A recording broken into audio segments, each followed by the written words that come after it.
आदाब दोस्तों। आज जानदार खबर है। मैं तो मज़ा ले ही रहा हूँ, आप लोग भी मज़ा लीजिए।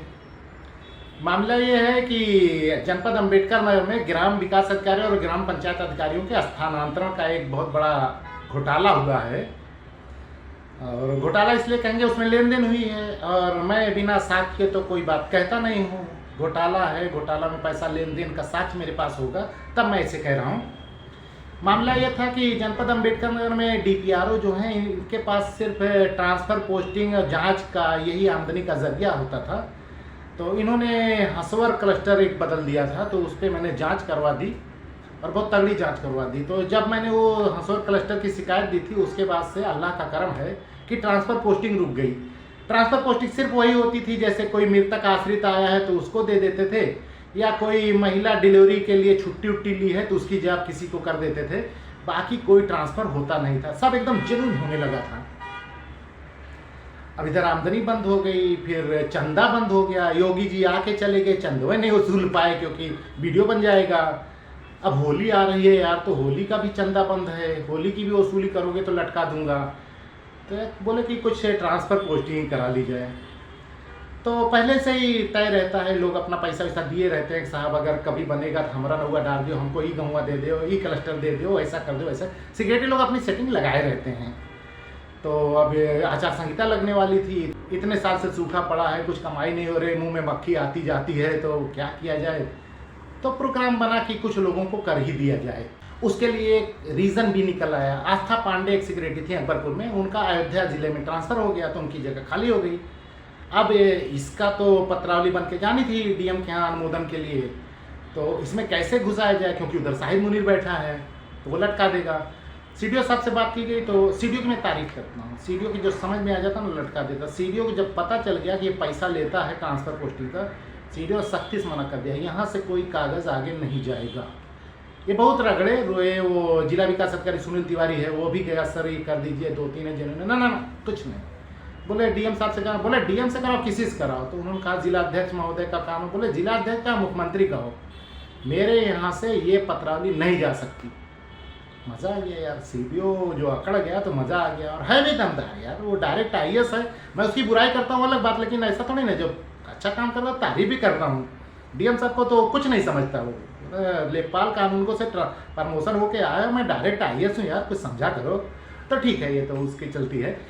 तो इसमें ट्रांसफ़र में सेटिंग लगी और जब सीडीओ साहब ने मना कर दिया कि वह डीएम साहब से कराया जाए, तो डीएम साहब को बताया गया कि अध्यक्ष महोदय के कुछ कैंडिडेट हैं।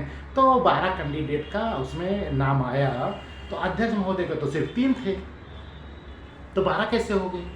अच्छा, 2 तो मान लो अकबरपुर में जो खाली करके गई थी मैडम, उनकी जगह पे 2 लोगों को दे देना था एक क्लस्टर, ये भी ठीक है।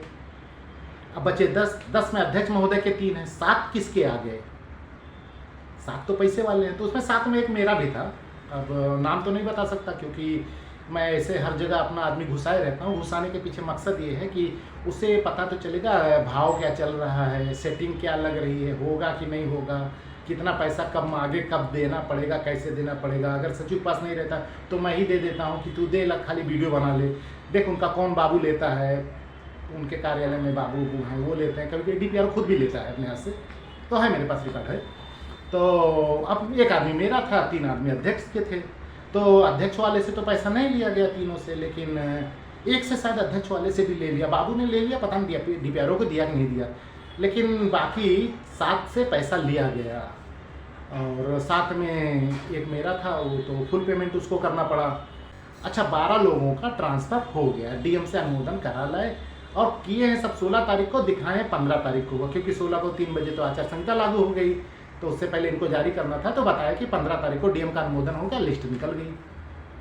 अब इसमें किए क्या है, बसखारी ब्लॉक है, ज़िले का सबसे छोटा ब्लॉक है, 70-71 गाँव होंगे जो भी हों। अपर मुख्य सचिव मनोज कुमार सिंह ने शासनादेश जारी किया। मैं बहुत साल तक लड़ा उस पर क्लस्टर व्यवस्था के लिए। तो उसके बाद क्लस्टर व्यवस्था की प्रक्रिया चालू हुई, फिर लागू कराने में लड़ना पड़ा, फिर लागू हुई, उसका शासनादेश जारी हुआ। तो उसमें कहा गया पूरे ज़िले में जितने क्लस्टर हैं और जितने सेक्रेटरी हैं सबका अनुपात देख लिया जाए और बराबर बराबर सबको क्लस्टर आवंटित किया जाए। उसमें क्लस्टर भी आवंटित, अगर एक व्यक्ति को एक क्लस्टर से ज़्यादा 2 क्लस्टर देना हो तो अगल बगल का क्लस्टर दिया जाए। ये उस आदेश में स्पष्ट लिखा है। जहाँ क्लस्टर व्यवस्था पूरी लागू है उसी में सीधे ये लिखा है अगल बगल का एक क्लस्टर दिया जाए, दूरी ना रखी जाए। यहाँ पे अनुपात क्या हुआ, बसखारी छोटा सा ब्लॉक है, वहाँ 3 सेक्रेटरी और बाहर से भेज दिए गए। 2 सेक्रेटरी रामनगर से शरद चंद्र और अशोक राजभर, 1 सेक्रेटरी टांडा से भेज दिया गया जय नारायण यादव, और बसखारी से सिर्फ 1 सेक्रेटरी निकाला गया। वहाँ का तो अनुपात ही बिगड़ गया। 1.5 क्लस्टर, 1 क्लस्टर, आधा क्लस्टर, कैसे क्या करेंगे पता नहीं। ये शासनादेश का उल्लंघन है, इसकी भी आगे शिकायत की जाएगी। मैं तो यह जानकारी के लिए आपको बता दे रहा हूँ। तो इसने बसखारी में ये कर दिया, 3 लोगों को ले जाकर रख दिया, 1 को वहाँ से हटा दिया। अच्छा, अशोक राजभर और जय नारायण यादव अभी 1 साल भी नहीं हुआ पुराने ब्लॉक में इनको तैनाती पाए हुए। आयुक्त ग्राम विकास ने एक आदेश निकाला था अक्टूबर में कि जितने भी सेक्रेटरी हैं 3 साल से ज़्यादा एक स्थान पर रह लिए हैं तो उनको वहाँ से हटाकर दूसरी जगह किया जाए, 7 दिन के अंदर रिपोर्ट दी जाए। इसका अनुपालन आज तक नहीं हुआ। 3 साल से ज़्यादा वालों का हटाने का अनुपालन आज तक नहीं हुआ। और 1 साल के अंदर वाले जय नारायण यादव और अशोक राजभर को 1 साल भी नहीं हुआ तो उनको ले जाके बसखारी कर दिया हटा के। और बसखारी से जिसको हटाया है, शरद भारती को रामनगर लाया है, उसको भी अभी 2 साल नहीं हुआ था, उसको वहाँ से लाके रामनगर कर दिया। शरद चंद्र का तो ठीक है, चलो शरद चंद्र 8 साल से थे, उनका तो नियमानुसार हुआ है। शरद चंद्र जब रामनगर से बसखारी आए तो उनको शरद भारती का क्लस्टर दे दिया गया। शरद भारती जब बसखारी से रामनगर आए तो उनका 2 क्लस्टर खाली हुआ था, उनके 2 में से 1 क्लस्टर सिर्फ हिसामुद्दीनपुर पिपरा शरद भारती को दिया गया, दूसरा क्लस्टर मुसेपुर कला प्रदीप गुप्ता को दे दिया गया। प्रदीप गुप्ता 8 साल से रामनगर में हैं, उनके पास ऑलरेडी 2 क्लस्टर था, भगवानपुर मंझरिया और जमलापट्टी नसीरपुर। उनको वहाँ से कूदा के 12 किलोमीटर दूर मूसेपुर का क्लस्टर भी दे दिया, उनके पास 3 क्लस्टर है। ये है डीपीआरओ का अनुपात। जैसे पैसा दो तो आप 40 क्लस्टर ले लो, पैसा नहीं दोगे तो को नहीं दूंगा, तुमको बैठाए रहूँगा। तो प्रदीप गुप्ता को 3 क्लस्टर मिल गया, और वो भी सीमा बहुत दूर ही है दोनों में। 3 क्लस्टर और नया क्लस्टर देने का तो तुक ही नहीं था भाई। एक व्यक्ति जो आया है उसको 2 क्लस्टर दे देना चाहिए था, नहीं देना तो मत दो, किसी और को दे दो। लेकिन जिसके पास ऑलरेडी 2 है उसको 3 किस हिसाब से दे रहे हो भाई, जब पूरे ब्लॉक में 2-2 बटे हैं। खैर ठीक है, वो डीपीआरओ साहब में पैसा दे दो तो दिन को रात लिख देते हैं। उन्होंने प्रदीप गुप्ता से पैसा लेके उनको 3 क्लस्टर दे दिया। अब आते हैं, रामनगर से अशोक राजभर गए थे तो महिवा जोगीपुर करके एक क्लस्टर खाली हुआ था, उस क्लस्टर का आवंटन ही नहीं हुआ। डीपीआरओ ने किसी को रखा ही नहीं वहां, और आचार संहिता लागू हो गई। अब बताओ, अब तो किसी को दे नहीं सकते, तो क्लस्टर बिना सेक्रेटरी रहेगा क्या? वहां कोई नहीं जाएगा, जाना तो चाहिए लेकिन अब जाए कैसे? अब तो किसी को भेज नहीं सकते, ना कोई आदेश कर सकते। एक कानूनी प्रक्रिया में एक चीज सिर्फ हो सकती, पुराने आदेश में संशोधन कर दें कि अशोक राजभर का ट्रांसफर कैंसिल किया जाता है, तब हो सकता है वो जाके धम से गिरे और महिवा जोगीपुर में रह जाएं। बाकी नहीं तो और कोई रास्ता नहीं। किसी और को आवंटित किया तो झम से शिकायत जाएगी कि श्रीमान जी इसने आचार संहिता में क्लस्टर बांटा है, तो ये थोड़ी कर पाएगा। नहीं सर, वो पिछली बार आदेश में मैं भूल गया था, वो नाम छूट गया था, अब की बार डाला हूँ, रगड़ दूंगा अगर भूल गया छूट गया हूँ। कानून बताता भी हूँ, रास्ता भी बताता हूँ, रगड़ने भी बताता हूँ। ठीक है, जो चाहे वो करे, उसके पास है पावर। मैं तो जो मुझे चाहिए था मैं निकाल लिया। मेरे कैंडिडेट का ट्रांसफ़र किया, मुझे वीडियो मिल गया लेन देन का, मुझे रेट लिस्ट मिल गई कि कितना रुपया लिया गया है, कैसे कैसे तय हुआ, कौन पैसा पकड़ रहा था, कौन नहीं पकड़ रहा था। वो उनके यहाँ एक अधिकारी जांच बाबू कोई है गनौरा सा, वो लेता था। खैर ठीक है, वो आगे बात करेंगे दूसरे वीडियो में। तो महिवा जोगीपुर हवा में लटक गया है, वहाँ कोई है ही नहीं।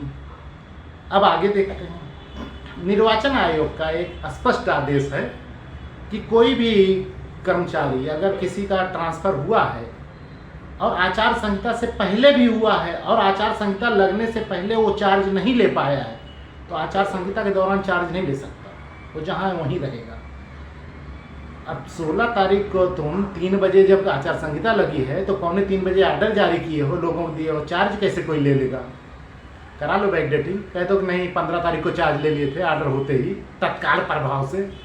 किसी ने चार्ज नहीं दिया है, सभी लोग पुरानी जगह पे काम करेंगे, नियम यही कहता है। भाई कोई गुंडई से जाके ले ले और काम करने लगे, खाता चलाने लगे सूर्यकांत पांडे की तरह, डोंगल बनवा ले, अलग बात है। वरना ये ट्रांसफ़र 6 जून तक मान्य नहीं है। 6 जून तक सबको वहीं रहना है जो जहाँ था। सिर्फ एक आस्था पांडे की जगह पे जो लोग आए हैं उनका मान्य है, क्योंकि वो जगह खाली हो गई और वो जब दूसरी चली गई तो चार्ज होना ही होना था, उस पर किया जा सकता है। बाकी किसी पे कोई चार्ज आचार संहिता में नहीं दे सकता, वरना निर्वाचन अधिकारी को खबर दे दी जाएगी कि सर शासन से आदेश आया है कि कोई भी आदमी आचार संहिता लगने के बाद चार्ज नहीं दे सकता। यहाँ DPRO दिलवा रहा है। देखता हूँ सारा रुपया धरा रह जाएगा।